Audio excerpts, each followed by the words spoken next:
Hello and welcome to the live stream. So I hope there's plenty of people watching. I think there's a small number at the moment, but we'll get more coming on. But today's a good one because I was at the Association for Project Management Annual Conference, and the APM is the UK's trade body for project managers. It's a professional body. It's kind of like the PMI for American project managers. It's global, although most of its members are in the UK. It has a series of accreditations which actually go to a higher level than the PMI. More about that in a bit. And it also has a huge amount of intellectual property, including its own body of knowledge. Current edition, where is it? I was looking at it recently. It's the 7th edition. They've already announced that the 8th edition will be out in 2025, so that's very exciting. Something I'm particularly looking forward to. So the excuse me, the APM, fantastic organisation, huge amounts of dedicated people, put on a fantastic conference. This was a big deal for them, I think, because it's the first time that they've done a 2-day conference as their annual conference. It was in Coventry, in the Midlands in the UK, so about as accessible as anywhere in the UK to parts of the United Kingdom, kind of at the heart of the motorway network. So it was absolutely filled with fantastic content, which I'm dying to share with you, including some really interesting keynotes, which I think felt a bit daring going in, but they kind of, I think, transformed the whole thing. Possibly, I loved excuse me, got a cough, and being at a conference for 2 days never helps with throat problems. Last year I loved the keynote speakers. Didn't get to meet the keynote speakers this year, but that I think they kind of surpassed it, and they came together as a piece, the 2 morning keynote speakers, and really set the frame for the whole conference in a marvellous way. So I'm looking forward to telling you all about the conference in a moment. Before we do, some housekeeping. First of all, at the start of the year, I set up a membership scheme for YouTube memberships. And numbers have been kind of bumping up and up. And a short while ago, I put out a couple of questions on the community page saying that when I get to 10 members, I'm going to do a little behind-the-scenes video. And I asked what topic there was. Shortly after that went out, we got our 9th member, and yesterday our 10th member joined. And one of the perks is that I kind of name check members on the live stream. So thank you very much to Andrew, to Ubaseki, to Abiodun, to Mabaraka Transport, to Nicola, to Alex, to Georgie, to Suswara, to Katerina, who joined less than 2 weeks ago, and to our newest member, Arthur. Thank you all very much to all of you. If you want to become a channel member, the benefits are slight, I would say, but there will be a video going up sometime in the next couple of weeks for channel members, a behind-the-scenes video. I'm not exactly sure what I'm going to do, but the members that voted were clear, so I will definitely be honouring their wishes. Non-members had a different view, and I may be honouring their wishes as well, but I'm still making it a channel members view to try and draw in some new people. So if you want to get a channel membership, I pasted a link in the chat, but if you go to the homepage of the channel, there is a join button, so you can do that. There are posts that go out to channel members. I'll be doing this one behind the scenes video for you, so looking forward to doing that. Can't remember which one they voted for, and because I'm running a live stream I can't go in and check easily, but I kind of surveyed I think on what's in my kind of travel bag as a project manager and as a professional speaker, the studio where I record, the office, which is what I'm in now, where I do live streams and where I edit and prepare stuff, and I do my writing here. Also, there was another one, and I can't remember what the 4th option was. Anyway, we'll be doing something. So it's good to see we've got influential PMO Stuart on the line, and Hambo Gumble, who I think may have missed one or two of the... This is the 39th live stream. Next one will be 40th. I don't know whether I'll be doing one over the summer because numbers are never high. But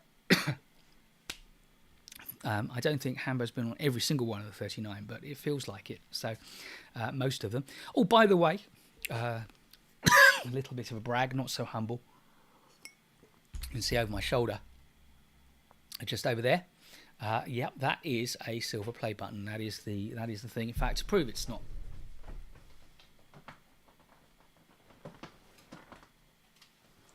To prove it's not artwork stuck on the wall, this is it, the real thing. So thank you all very much, because it's you that's made it possible for me to get this. And it says, presented to online PM courses for passing 100,000 subscribers. I think I'm on about 105,000 now.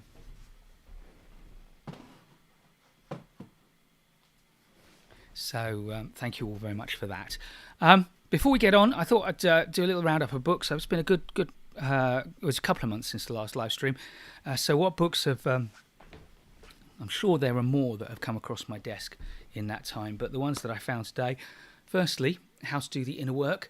This is Susan Madsden's new book. She sent it to me to have a look at, and it's really good. If you find yourself needing to kind of boost your kind of self-confidence, get a sense of who you are, find your core values, restore your energy levels, access your own inner wisdom. She's put together a toolkit, I would say, of the things she's been advising her clients as a coach, and the things she's been doing herself. So that's How to Do the Inner Work.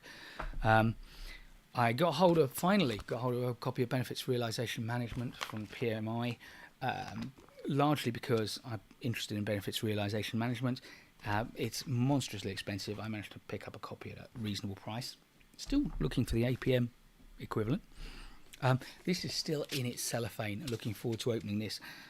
Poor Charlie's Almanac is a book about the wisdom of Charlie Munger, one half of the Berkshire Hathaway business, along with Warren Buffett.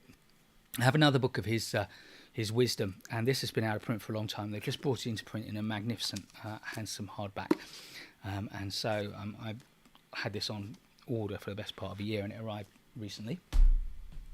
Then at the conference, Eddie Obeng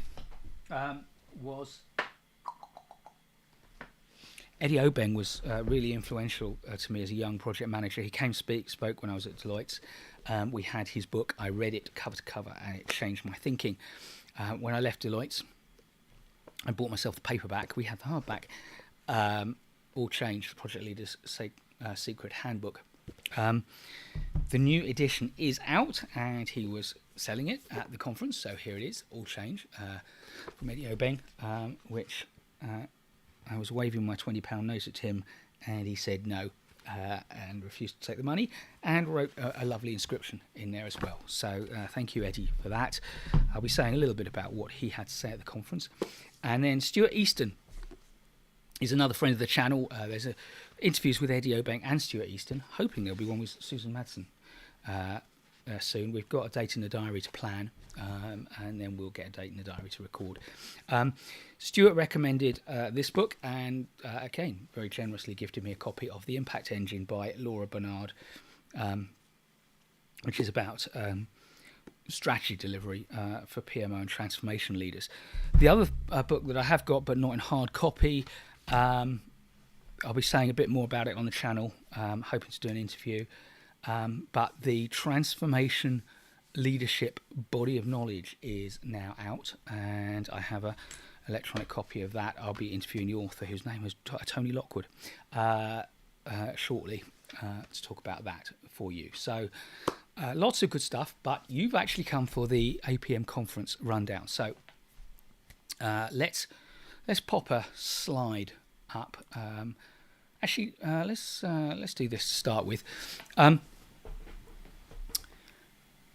The first thing that we had, obviously, was a short kind of introduction, and all credit to Adam Bodison. He kept his opening remarks very, very short. But one thing I thought was quite impactful, I've often said that the PMI has been deluding itself for many years, describing PMI as the PMP, Project Management Professional, as the kind of pinnacle of professional qualifications in project management, because it isn't. Chartered status with the APM is a much, much more demanding process, and it's assessed by your peers at a senior level, and it's not examined. There's written work and an interview, and this is really the chartered professional status is for the people at the very top of the profession who have really delivered big projects and built a career in project management. So this is not for people who have done 5 years of leading small projects. This is for people who have done not a whole career's worth, but have really built a career. And the big announcement was that the APM has now created new pathways to that chartered status, and that includes an agreement with PMI to accredit their qualifications and certifications as part of the pathway to chartered status. Now, because I don't have those qualifications, I haven't gone into the details. They did run a whole clinic for people who are interested in chartered status, which I thought was fantastic. So I know most of my audience is what I always describe most of my audience as early to mid-career project managers. But as you get past your mid-career, chartered status is a really valuable thing to go for. I think it's a really impressive certification. That aside, there was plenty of real content to the conference, and although the conference was described in terms of being about building capacity and is about technology, I kind of read into it three big themes. I took away three ideas in three big themes. So this is my breakdown of the themes. The first was sociology and social science, or relating to project management, which I thought was the really daring bit, which actually transformed the conference and made it fantastic. Second, technology. There was a lot of stuff on AI, a lot of different ways of looking at AI and data. And then there was a couple of, maybe three talks, which really focused, to my mind, on the topic of complexity and how to deal with complexity as project managers, which I found fascinating. Let me just, remove myself there, because I do want to kind of point out that on some of these slides, I have added my own insights. So it's not just what I got out from speakers. I'll be very clear where I'm reflecting their ideas or their representation of knowledge. But also, I've added in some of my own insights as well. So if I get stuff wrong, it's on me. As simple as that. So, the sociology track was really represented most strongly by the two morning keynotes. On day one, Dr. Paul Redmond at the University of Liverpool talked about bridging generations and the different generations that work in our projects. And on day two, we had Timon de Jong, I hope I pronounced that right, Dutch, author of Future Human Behaviour. I put a link to that book if you're interested in it. I actually haven't got one to paste into the chat, apologies. But Timon de Jong talked about the impact of what he described as a polycrisis, the situation we're all in at the moment around the world, and its impact on the workplace and on the people in the workplace. And he also related it to the different generations. So the two talks went very well as companion pieces to one another. Both speakers were exceptional platform performers. So we had this kind of joyful merger of really solid content, really valuable information, and a presentation which drew the audience in. I just thought they were both excellent, and I am just so impressed that with APM finding these two speakers and giving them to us, they were perfect for, I think, kicking off both days. A huge amount of energy, very different personal styles, as you'd expect, of a Liverpudlian and I guess probably a Liverpudlian baby boomer and a Gen X Dutchman. So let's start off with the ideas that Paul Redmond gave us. He really talked about the different generations, and actually, if you're watching this from different countries to the UK, then be aware that these date ranges will be slightly different. I am aware that if I were American, I wouldn't be a baby boomer, I'd be Gen X, because I think Gen X started a bit earlier in America, or American sociologists draw the boundary slightly earlier. But I'm actually a baby boomer. Shock horror, I'm old.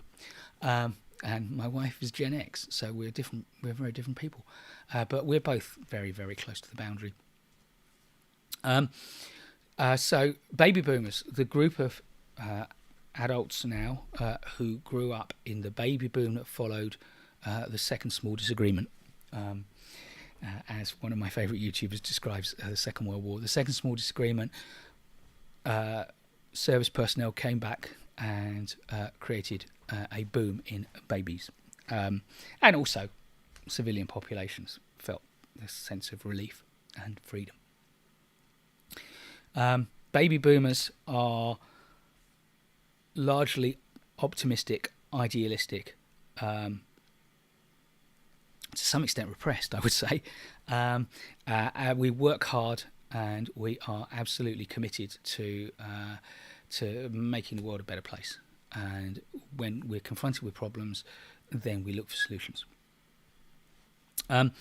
Gen X started in the mid-60s. They kind of grew up in the 70s and 80s, so punk rock, heavy metal are artifacts of Gen X. They were rebellious, they were cynical, they were disillusioned by the kind of repressive nature of baby boomers, I guess. They are probably the last generation that grew up without computers. So as baby boomer, Gen X, kind of marginal. We had a Commodore PET at school, so that's how it was computers for us. Paul Redmond referred to them as digital immigrants. That is, they kind of came in, and baby boomers as well, like me, came into the kind of digital world of today from a different place, and therefore we have a digital accent. And the example he gave, which I thought was marvellous, is that to baby boomers and Generation X, we have mobile phones. Millennials and Generation Z have phones, and the idea of attaching a phone to the wall with a piece of curly wire is just absurd. And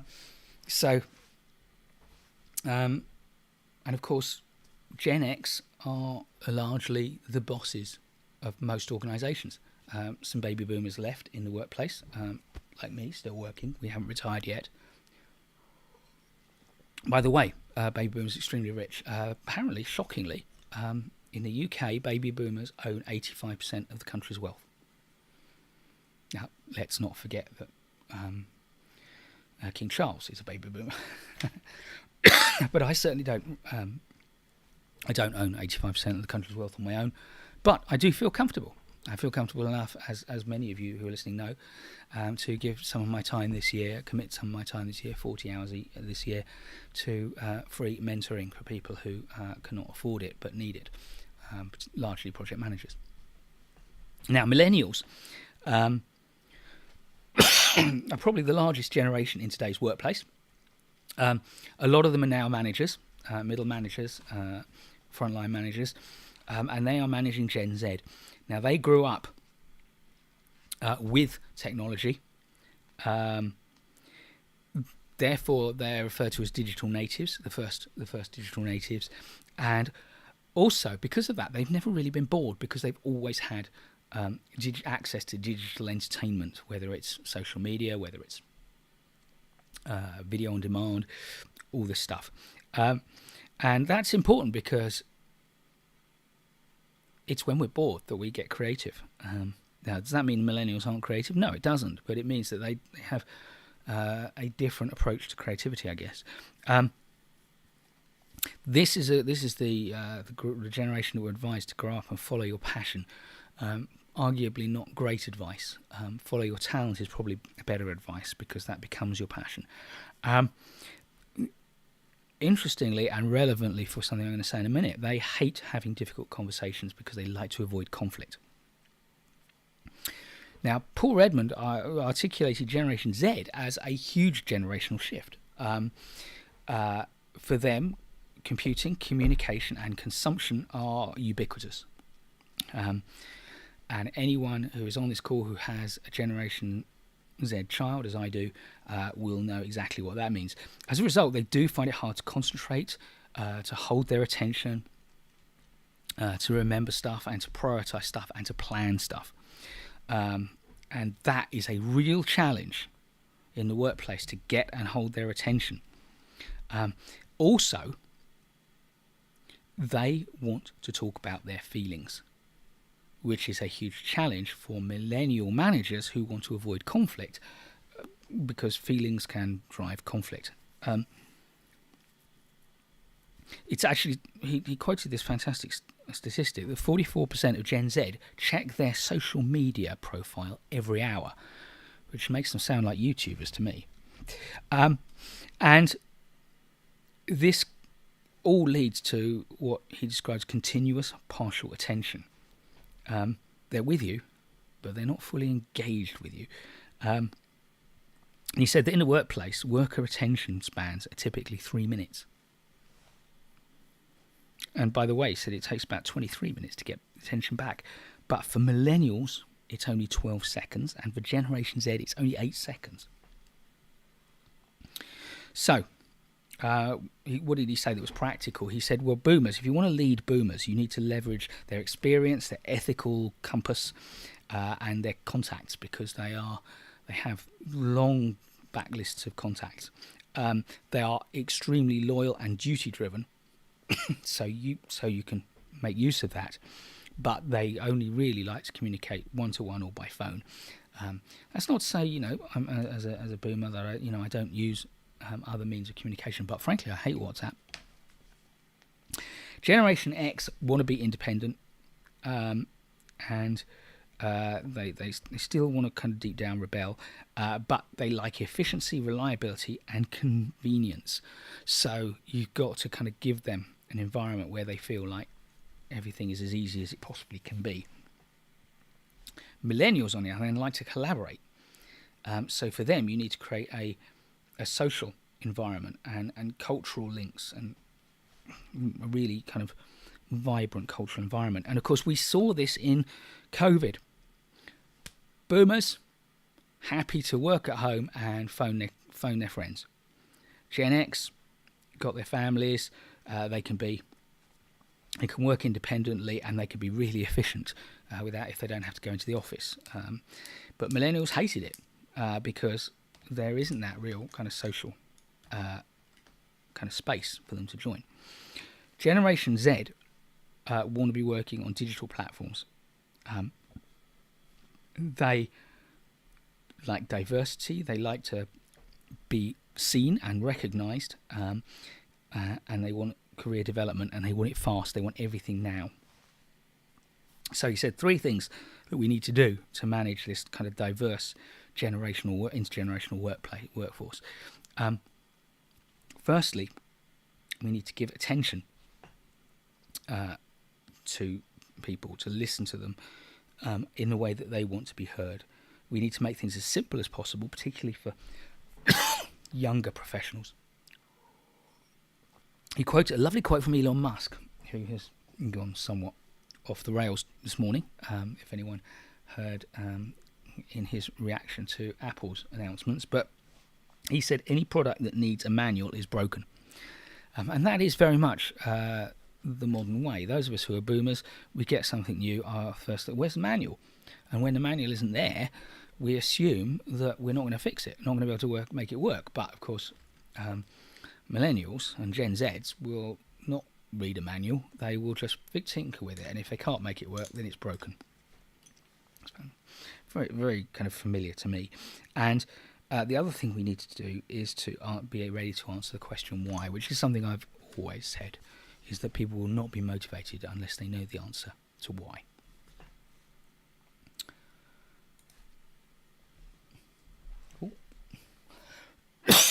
Now, Timon Young talked about polycrisis. So what is a polycrisis? Polycrisis is that kind of sense of permanent crisis, of going from one crisis to another, from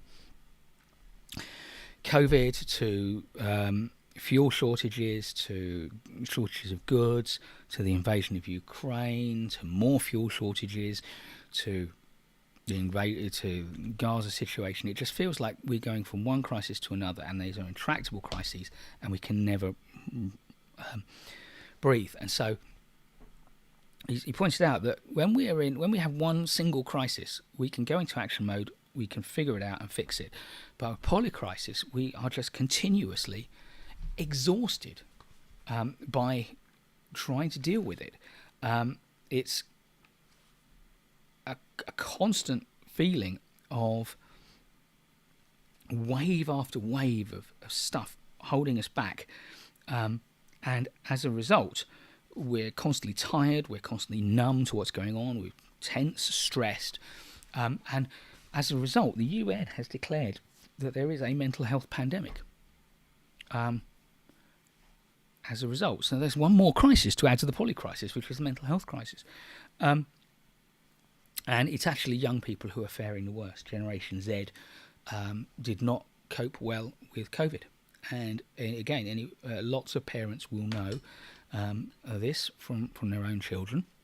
A close friend of mine is a child psychologist, and I asked her if my school's sort of statement that the behavioural standards had slipped because of COVID, whether that was just an excuse. She said no, it's national. It's happening everywhere. 40 to 45-year-olds, 40 to 55-year-olds, which is pretty much Gen X rather, are doing best in this mental crisis. Older people, the boomers, maybe not so much, but they are the leaders, so they are coping. But the problem is that they don't necessarily recognise the struggles that their teams are having, and that's leading to conflict in multi-generational workplace teams. And young workers are saying things like, our manager doesn't understand us. And frankly, with that big gradation of perspectives, from boomers to Gen X to millennials to Gen Z, I'm British, Gen Z for the Americans, it's not surprising that they don't understand us. So that's a real issue.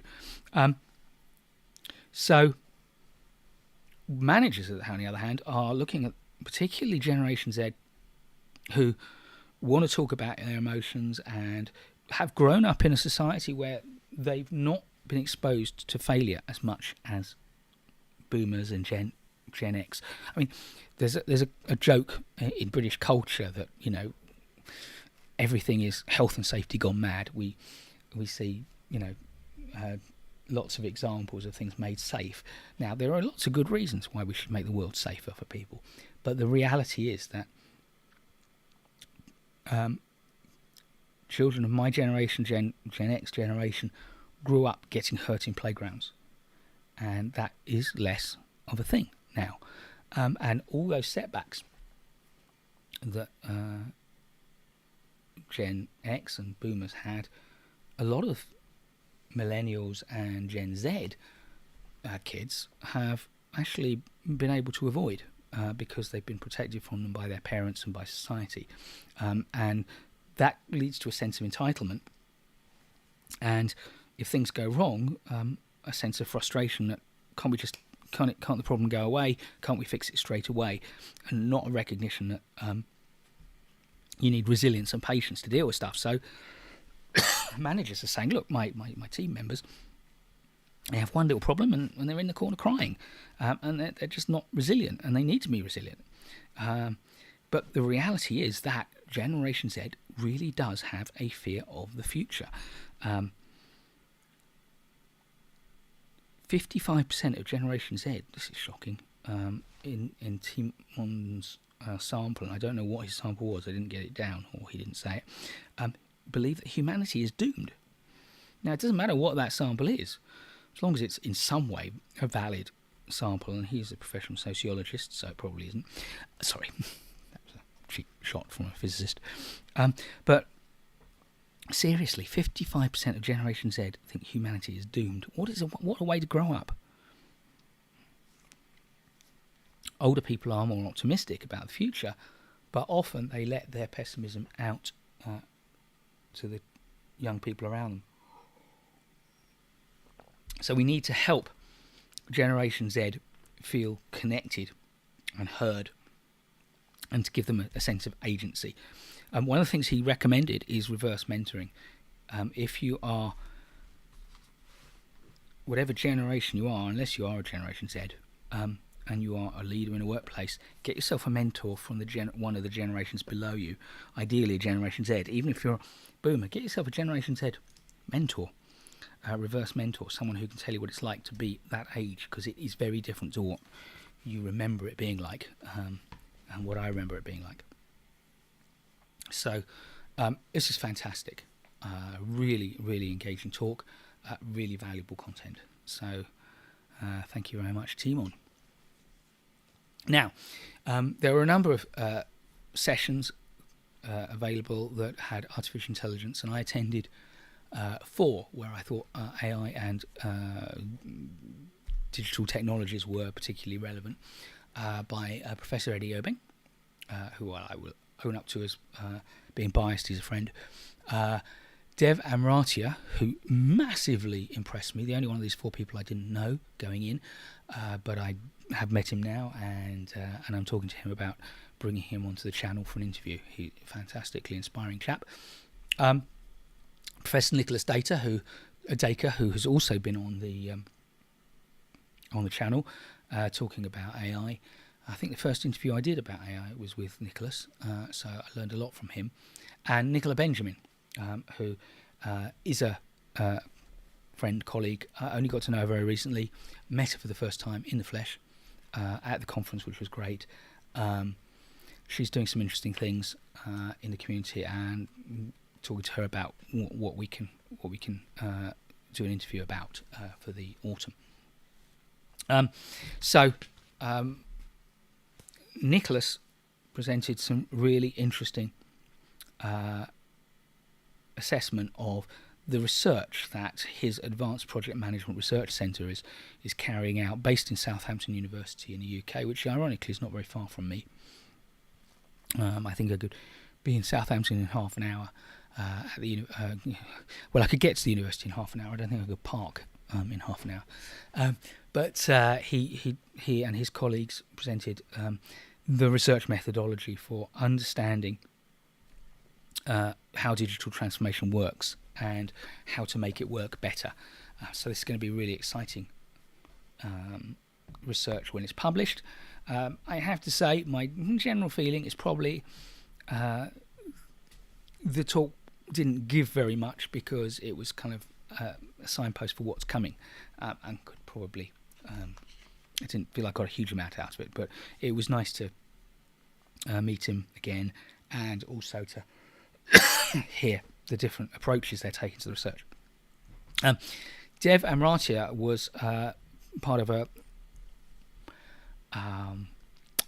debate. So they set up a debate. It was chaired or moderated by Sorrel Gilbert, one of the trustees of the APM, and the proposal was that actually AI will do nothing to further project management, and in the initial kind of vote in the room, that was opposed by about 70% of the audience. I was surprised it wasn't higher. And Dev defended AI and opposed the motion, and said that AI will contribute to project management. He runs a business. He is CEO and founder of Nplan, which provides machine learning tools for construction project management. So it's an area of AI technology that is making a real difference to project managers and to project outcomes. So I think it's well worth speaking to him and learning from him about that. He massively impressed me, and I think he impressed everyone with his passion and his knowledge. But the other speaker, whose name has just escaped me, and I haven't got it written down, it's really annoying. Has it got it in my notebook? Let me just have 2 seconds, see if I can find it. No, I didn't write it down. I just wrote down at the end, interview Devan Maratia.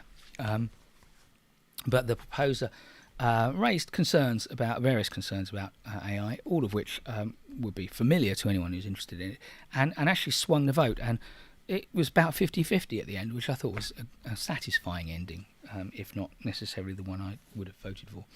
I think AI will be a big benefit. Now, Eddie Obeng did his usual kind of high-octane performance, talked about the many ways that machine intelligence is better than human intelligence, things like storage, processing, data rates, data transfer rates, networking, upgrade path and ease, but also pointed out that machines don't have consciousness, they don't have conscience, and that we really need tools. But he said something really interesting as a throwaway remark. He said, look for the problem before you look for the AI. Don't just go, like, AI, we've got AI now what can we use it for? He said, find a problem and then find AI that will help you with it, which echoed something that Stuart Easton said in his talk, where he said, look for AI that solves problems. So they're both on the same page there. I think Eddie's main take on everything is that we need the biggest tool set we can get. That's why I get on so well with Eddie and why I loved his book, because it so accords with my philosophy on professional life, is get yourself the biggest toolkit you can, keep adding to that toolkit, and you will have more flexibility. So that was Eddie. Then we had a session from Nicola Benjamin. Now, this isn't from her session, well, it's inspired by her session, but I've added to it and changed it. So she would recognise some of her stuff in this, but would also recognise that some stuff is kind of slightly different. There's bits missing and bits merged and bits added. But in summary, AI can do many things for us. It can measure things. It can help us to optimise things. That's a big thing that Stuart Easton talked about in his interview on this channel. It can make things more efficient. It can predict, anticipate and plan, and it can synthesize and explore. And Nicola talked about AI project management software and AI-driven project management platforms. So examples she gave of AI project management software are things like Monday and Asana and tools like that. And ClickUp, that was the other one that I think she mentioned. But then AI-driven project management platforms are the big kind of much more kind of Monday and Asana, they're enterprise tools, but they're basically collaboration tools which have got lots of project management functionality built in, with some AI tools bolted on. But people like Basecamp are trying to really fundamentally create a whole platform for project managers with AI embedded. I was less persuaded by her other two examples, Trello and Notion. I think Trello doesn't yet feel to me like it's a real project management platform, and Notion surprised me. I mean, yes, you can possibly use it for project management, but I don't think that's what it's designed for. Anyway, what I did find very helpful was she gave a list of 10 things, 10 kind of mindsets that we need to adopt as professionals if we want our career to be disruptive and to grow. Now, it was very tempting of me because I've got in my notebook here, let me just give it a little flash. So here in my notebook, you can't see it, which is good, but I've got the full list of 10 things, and they are actually typed out on that sheet. But then I thought, you know what? Nicola is a professional communicator, as I am, and I wouldn't want my full list to go up on someone else's screen, even if they were giving me full credit for it, because, you know, I'd want people to come and hear me speak. So I picked out 4 things that I thought were particularly resonant to me. If you get a chance to hear Nicola speak, then you can possibly pick up the rest, or email her and say, oh yeah, Mike said that there was a interesting list of 10 things, but he wouldn't share the whole list because he's mean. And I'm sure she'll be quite happy to share it with you. But first thing is actually that mindset to embrace innovation. And this is challenging. As Timon de Jong pointed out, in a polycrisis, we kind of want to hunker down and limit the amount of change we're exposed to. And you know what? If I can hunker down and not engage with AI, then that's one fewer change that I have to deal with, and therefore I can make my life easier and feel better. So why should I embrace the innovation when I'm struggling to cope with all the changes that I have to deal with, let alone all the changes that I could deal with? But then go further. Embrace the innovation that's out there, and then challenge the status quo in your workplace, in your community, and try to find ways to bring that innovation in. That's how you become a disruptor. And if you have any doubts as to whether you can build a career on that, just look at Eddie Obeng. I mean, he is the ultimate kind of intellectual disruptor in the project management space, and he gets massive rounds of applause. He has, you know, tons of clients who will laud him to the skies.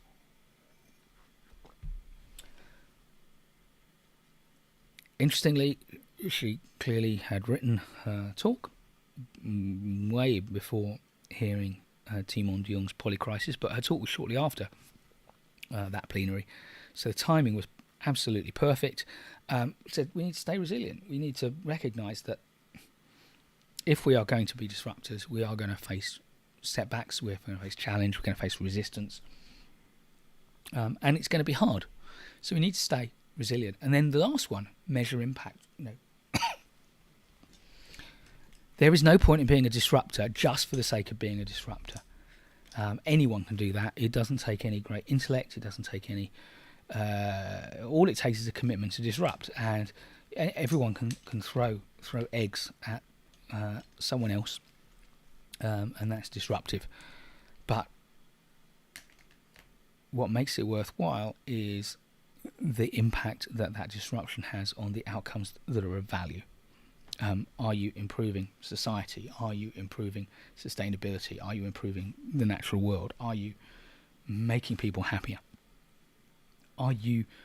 Is your career progressing in the right direction? You know, I always say, you know, if you're going to ask the question, should I do this certification or that certification, first thing to do is to do a business case. Think about the disruption you want to promote. Think about the likely impact it will have, and consider that carefully before engaging your mouth, but also before committing your time, your energy, and your reputation to disruption. Because if you pursue the wrong form of disruption, it can cost you. Sometimes you will do that despite believing that it's the right thing, and people will recognise the integrity of that, but it will use time and use energy that you won't get back. But the way to always be right,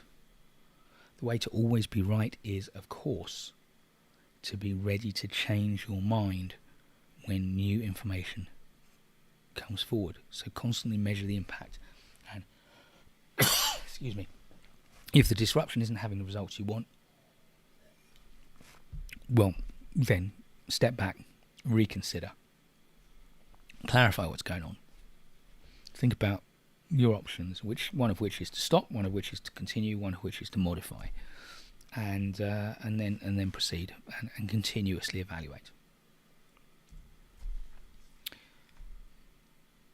So that was Nicola. and that was artificial intelligence. The last stream, which wasn't a stream, but it's the last theme that I drew out of the conference, was complexity. And there were 3 talks that I went to which touched in very, very different ways on complexity. And they were very, very different in style as well.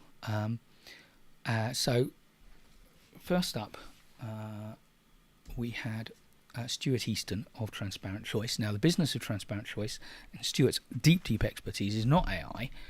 Transparent Choice uses AI, but Transparent Choice is about decision making, and in particular about choosing a project portfolio, a portfolio of projects for the enterprise that will optimize value. And secondly, and this is what his session was largely about, making sure that you design that portfolio and the sequencing and the timing of that portfolio to optimize the use of your resources. Because if you just have too many projects running simultaneously and people are task hopping from one project to another, you lose efficiency massively. And he put, a fantastic little graph up on screen and said, look, as utilization of your resources goes from 0, i.e. everyone's sitting around doing nothing, to 100%, where everyone is effectively never gets a chance to get themselves a cup of coffee, there is a peak efficiency, which is around 80% utilization. We need a little bit of slack. And, of course, the more people can really monotask, the narrower you can make that kind of slack period, the tighter you can make a slack, but everyone needs a bit of free time to deal with issues and stuff. And he presented a very, very engaging interactive session looking at how we can optimize portfolios through an interesting metaphor. I won't steal his content, but also talked about how to schedule complex clusters of projects into an efficient portfolio. And if you are a PMO lead or a PMO director or portfolio manager or portfolio director, and you don't know Stuart Easton's work, then seek him out. Transparent Choice runs seminars, webinars regularly. There's one tomorrow, I think. You can probably sign up to on their website. They have fantastic resources on their website, and Stuart is enormously knowledgeable, and so is his team. So that's a pitch for Stuart. I have no skin in this game, by the way. I have no dog in this race. Stuart's a mate. We get on really well. We always spark off each other, but I have no commercial relationship with Stuart. Although maybe that will change. But I certainly don't get any kickback for saying any of these people are excellent influencers and thinkers. Now, Andy Bevington talked about assurance, which is probably not the sexiest of topics. He very carefully distinguished between assurance and audit. Audit is basically the rear view mirror. What do we, what have we done and how did it work? Assurance is the forward view, which says how do we make sure that we deliver well. And there are a couple of things I want to say. Firstly, he presented a slide. This is mainly for my British audience. He presented a slide showing the assurance ratings, red, amber, and green ratings for major government projects. And I have to say, I wrote in my book, this is shocking. Because so many of them were red and red amber. It feels like assurance is not working for major projects, and the trend is downwards. But he did say something really interesting on assurance failure, which is there are 2 reasons why assurance can fail. One is uninsightful assurance. That is to say, the process or the people in the process do not uncover the information they should to properly challenge and help nudge projects in the right direction. And he called that uninsightful assurance. The second reason why assurance might fail is that the voice of assurance is low. That is to say, when assurance makes comments, observations, recommendations, it isn't heard or listened to. Now, knowing the quality of the relatively small number of gateway reviewers that I've met, assessing the quality of Andy Bevington from his talk, and knowing the quality of thinking that goes into a lot of this kind of stuff, and having read, actually quite closely read in long ago, Treasury Green book, the Treasury Orange book. I haven't read the Magenta and Aqua books closely. I've read the APM's publications on assurance and audit. Again, not closely and not very recently, but I've got them sitting here. Let me just find them. So we're really talking here about, let's just pop back to camera for a moment. So we're talking about integrated assurance is the APM guide that covers this, which is very thin compared to government publications, I have to say, and a guide to project auditing, which is the kind of reverse looking one, less relevant to what you're saying. I don't think that uninsightful assurance is necessarily the problem. I think the processes are strong. I think many of the individuals are strong, but I don't think they're getting listened to, and I think that's a really big issue. The other thing he said, which I think is really, really important, which I do want to kind of highlight, is, do we measure complexity for our business cases? We build a business case based on risk, based on cost, based on projected benefits.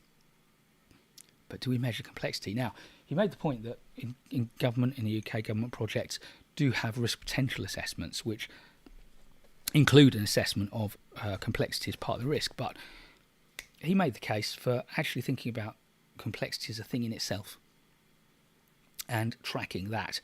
I do have a video which I should have got a link to, which makes the argument that if we can take big projects and split them into multiple small projects, we decomplex things, and I think we should be doing that a lot. So I thought that was very, very relevant and insightful.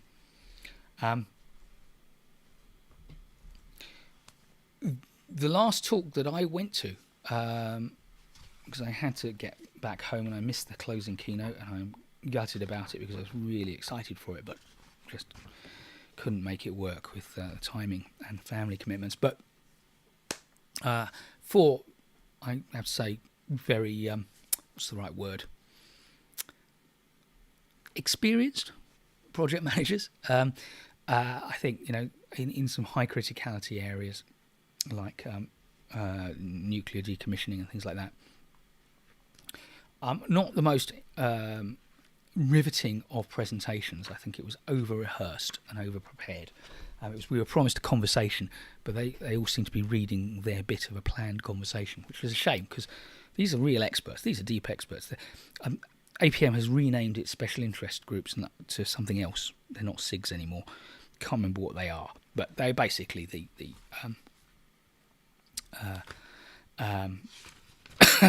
they're basically part of the systems thinking or complexity SIG. And they pointed out that the 2023 World Economic Forum placed systems thinking in the top 10 workplace skills that we will need going into the future. And they presented some really, really good tools for understanding the systems of projects and analysing them. And the point they made was that what we are trained to do, and let's face it, this is exactly what a work breakdown structure is to reduce the project into its component parts and divide it up and divide and rule. And that's what analysis does. But actually, for big complex projects, we need to embrace that complexity and start thinking of it as a system and to synthesize it into a set of connections. And they made drew the distinction, nice distinction for me, which I'd never heard, which I think is perfect, which is that cars are complicated, driving is complex. That is to say, anyone with sufficient skill and knowledge can take a car apart, put it back together, and it will work first time. And you can take any part of it and you can understand how it contributes to the working of the car. And as a result, you can take any control of the car and predict its behaviours to a very high degree. Now, as tyres start to wear and bushes start to get loose, you might get some slightly deviant behaviours, but it's largely predictable. Driving, on the other hand, is unpredictable. It's an emergent thing. When you put a load of drivers in cars on a road, unpredictable emergent behaviours happen, and you can't say, look, here is a starting position with 500 vehicles in a town centre, all pointing in different directions, all with a certain speed, and here's the timing of the traffic lights, and here's all the pedestrians. You cannot predict 10 minutes into the future, let alone an hour into the future. Whereas if you stick a car on a ramp and you start the engine, you can predict with the amount of oil in it and the amount of fuel in it and weather conditions exactly the state of the car to a very high degree of confidence. So they presented some fantastic tools. They used the Stacy matrix as an illustration of what they mean by complexity and complicated. Funnily enough, I've got a video in production at the moment on my computer being edited about that. So that was very pleasing. But they also talked about causal loop diagrams, which are a fantastic tool. And they used the iceberg model. Now, I know there are so many iceberg models, but they used one which I hadn't seen in the context of complexity, where events are above the waterline and below that you've got your patterns of behaviour, and then deeper than that is the systems and the structure that influences the patterns that go on. And then deep below that we've got people's mental models, the assumptions that they make. And my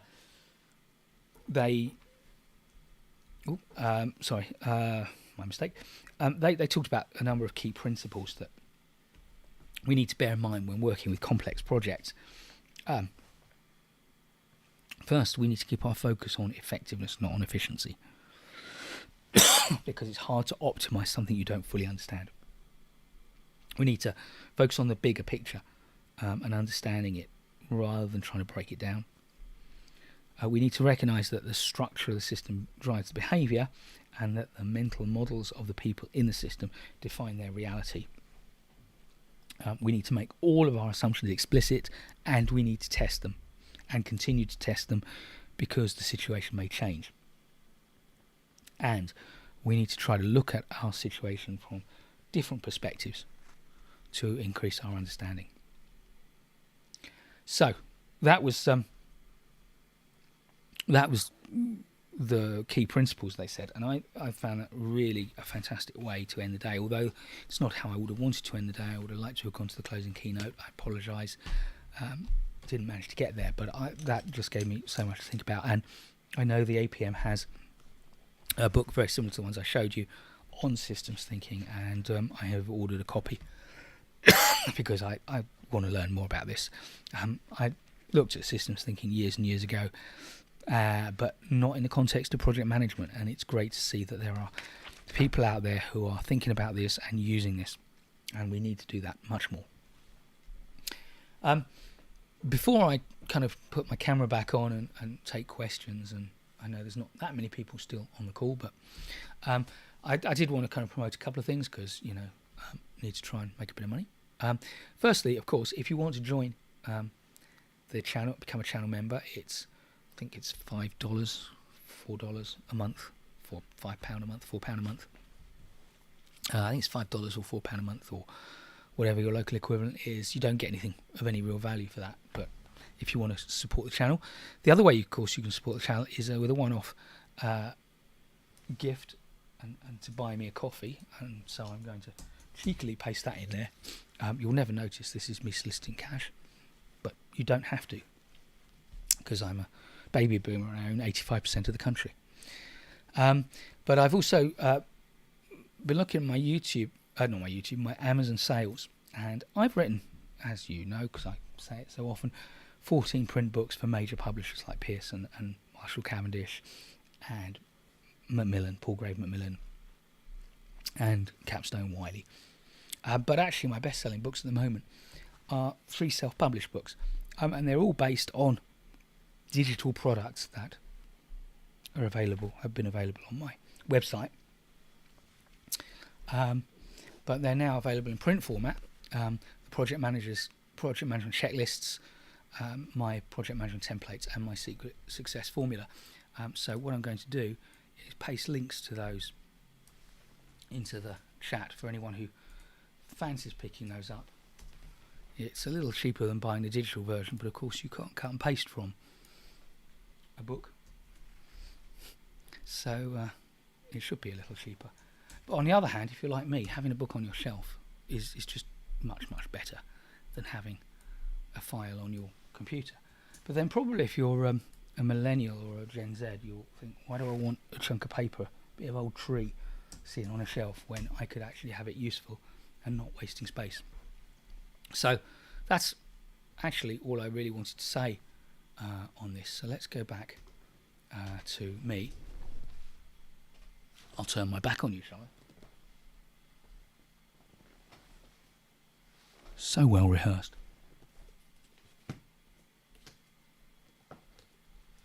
So just to prove these are real things, this is a very slim little volume. It's thin, but lots of good stuff. This is ideal for someone taking on their very first project, small project, and just want to know what to do, kind of day by day, week by week. It's a chapter for each of about, I think it's about 10 chapters, and this takes you through delivering your first project. So that's my secret success formula.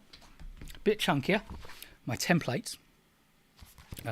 So these are all kind of templates which you can duplicate and adapt to your own project environment. And then my whoa, just spilled the last of my water, and I desperately need that for my throat. That's annoying. Luckily there wasn't much, and it hasn't gone over anything electric.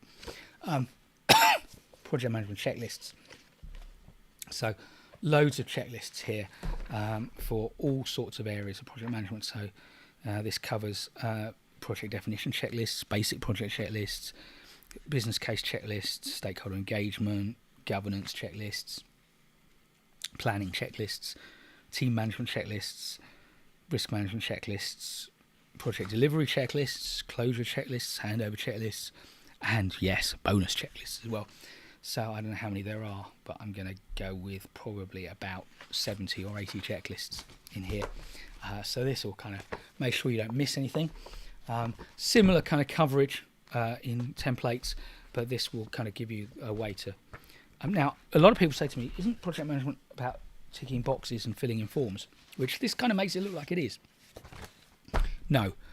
For a project manager, the important thing, of course, is that you find the right templates that will help you to be both efficient, effective, and accountable. Right. I'm going to say that I have said everything I need to say, except in response to any questions. So if anyone has any questions, please do ask them now. And if not, I'm going to close this stream and get myself some honey and lemon. I feel fine. It's one of these viral things. It's just in my chest, which I call from my daughter. My daughter says that her friends call it the 100-day cough. I am about 15 days in, so that's another 85 days of coughing. Not looking forward to that. So any questions before I close this live stream and say thank you all very much for the support that you've given me, and hope that you will continue to give me your support by watching videos. Don't forget to give this live stream a like if you like it. Add a comment afterwards if you have anything to say. That will really help the algorithm do its thing and get it to more people. But if there are no more comments, I'm going to say thank you all very much for taking the time to listen to me wibble on about conference. It probably felt like the whole 2 days, but it really was only an hour. I've compressed literally 2 days of content into an hour. I'm pleased with that. That's the result. Okay, thank you all very much. I'm going to say goodbye. And I don't know if there'll be a live stream next week. As I said, next month. As I say, I'm only going to do live streams when something if someone asks for something that I think that's a good idea, or I have a brilliant insight, or something new happens that gives me something to talk about, like I get invited to a conference and I come up with loads of great stuff. By the way, if you are or know any conference organisers, I am available both to speak and possibly to attend good conferences and bring them to my audience. So, let you know. Oh, I should also, of course, thank APM for having me as a guest to their conference, and for all the speakers who gave their time. Thank you all very much. I will see you next time.